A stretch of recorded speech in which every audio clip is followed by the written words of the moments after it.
एक बहुत बड़ी बाधा कहें या उपसर्ग कहें जैन समाज पर आ रहा है। पहले भी आया था। हमारे धर्म में हमारे आचार्य परमेश्वरियों ने जन्म की बात तो की है, लेकिन जन्म के साथ उससे भी आगे बढ़ करके मरण किस प्रकार किया जाए इसकी बात की है उन्होंने। लेकिन आज उस विधि पर आक्रमण होता है, हो रहा है। राजस्थान में शायद मेरे एक हाई कोर्ट से तो एक बार फैसला दिया गया, लेकिन कुछ व्यक्तियों ने सुप्रीम कोर्ट में फिर रीट दायर की है इस पर स्टे लगाने के लिए। सलेखना हमारे धर्म का बहुत बड़ा जीवन को सार्थक करने का एक उपक्रम है। उस सलेखना पर आक्रमण हो रहा है, जबकि सलेखना शरीर को जो हमारा सहयोगी है, हमारे व्रत संयम आदि का सहयोग करने में, पालन करने में सहयोग करता है, उस सहयोग करने वाले शरीर को जब हम सोचते हैं हमारे घर में भी, अभी की बात हम नहीं कर रहे हैं, लेकिन ये बात सुनिश्चित है कि जब अपने घर में कोई कौटुंबिक जन या हमारा पुत्र, हमारी स्त्री पत्नी आदि हमारे अनुकूल नहीं रहती है, प्रतिकूल हो जाती है, तो हम उसे छोड़ने का प्रयत्न करते हैं, छोड़ने का भाव हमारा होता है, क्योंकि वो हमारे कार्य में सहयोगी नहीं बन रहे हैं। ठीक इसी प्रकार से हमारा शरीर जो है, हमने अच्छा शरीर प्राप्त किया है, हम उसका संरक्षण करते हैं, करेंगे, इसमें कोई दो राय नहीं है, लेकिन उस शरीर का संरक्षण करने के पीछे हमारे ये भाव रहते हैं कि हमारे धर्म परिपालन में ये सहयोगी बना रहे। जब वो सहयोगी नहीं बनता है, जब उसे सहयोग छोड़ देना बंद कर देता है,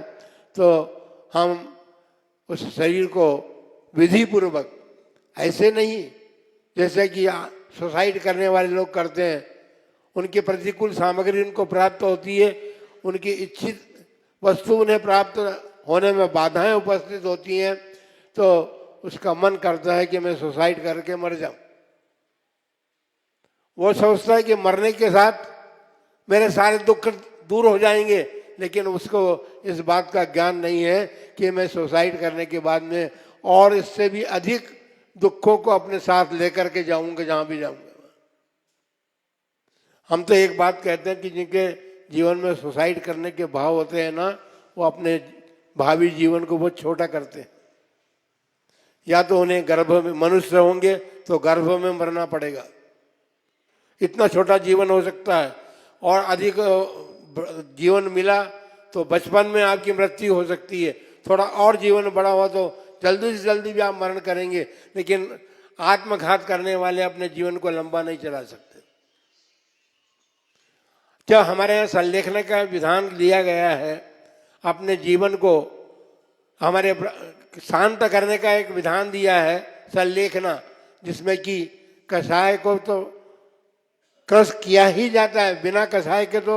हमारी संलेखना हो ही नहीं सकती। कषाय के संलेखना यही वास्तव में संलेखना है। उसके साथ साथ फिर शरीर की भी संलेखना की जाती है, उसको भी क्रश किया जाता है। हम संलेखना के साथ अपने कषायों को शांत करते हैं, कषायों को मंद करते हैं, और उसके साथ साथ शरीर का कषाय क्रश करने के लिए हम अन्न पानी का भी त्याग करते हैं क्रमशः, जैसा शास्त्र में बताया। साधुजन तो अपने धर्म का परिपालन करने के लिए, अपने धर्म की रक्षा करने के लिए शरीर को कोई महत्व नहीं देते, क्योंकि उनके जीवन में आत्मा का महत्व है। और सभी के जीवन में जिन्होंने भी धर्म को समझा है, वे अपनी आत्मा को महत्व देते हैं, आत्मा के महत्व को समझते हैं, और आत्मा के महत्व को समझ करके वे इस शरीर को, जो कि हमारा सहयोगी तो है, लेकिन अब वह हमारे कार्य में बाधक बन रहा है, तो बाधक बनने वाले उस शरीर को विधि पूर्वक शांत परिणामों के साथ कषायों की संलेखना करते हुए और उसका कस करते करते क्रमशः उसका हम छोड़ने का प्रयत्न करते हैं। उसको कृतघ्नि मानते हैं हम कि हमारे कार्य में कृतघ्नि बन रहा है ये, इसलिए हम उसे छोड़ रहे हैं। तो बंधुओं, हमें आचार्य परमेश्वरी ने भगवान अनंत देव की वाणी अब हमारे सामने नहीं है, साक्षात उनकी वाणी हमें प्राप्त नहीं हो रही है, लेकिन उनकी वाणी से गंधर्व प्रभुओं ने उसको ग्रहण करके जो द्वादशांग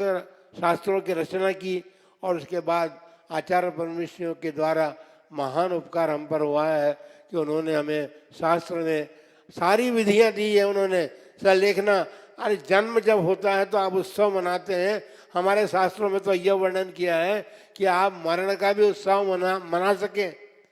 इसलिए संलेखना की विधि दी है। अपनी आंखों से अपने मरण को देखें, आंखें बंद करके नहीं।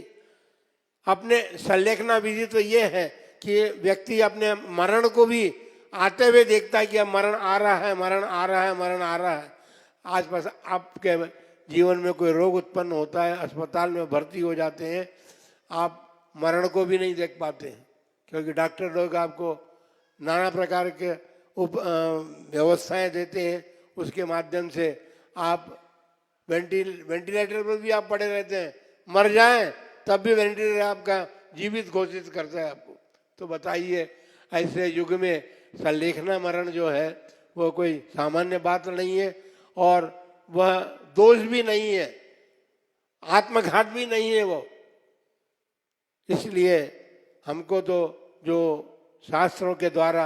प्राप्त हुआ है, जो हमारे आचार्य परमेश्वर हमें मार्ग बता रहे हैं, उस मार्ग को धारण तो करें, लेकिन उस मार्ग के ऊपर कोई आक्रमण हो रहा है तो उसकी रक्षा भी करने का प्रयत्न करें।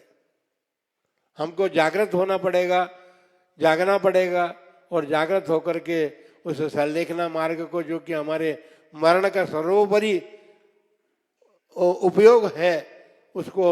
बचाने का प्रयत्न हमको करना चाहिए। और उसको करके अपने जीवन में हम भी ये भावना भाएं कि हमारे जीवन में भी जब ऐसी स्थिति बनेगी, जब हमारे धर्म पर बाधा आएगी, तो हम अपने धर्म को बचाने के लिए, आत्मा को बचाने के लिए शरीर का मोह नहीं करेंगे और शरीर को यथाविधि शांत रूप से छोड़ देंगे। ऐसी भावना आप सबके भीतर में जागृत हो। इन्हीं मंगलमय भावना के साथ जय बोलो महावीर भगवान की।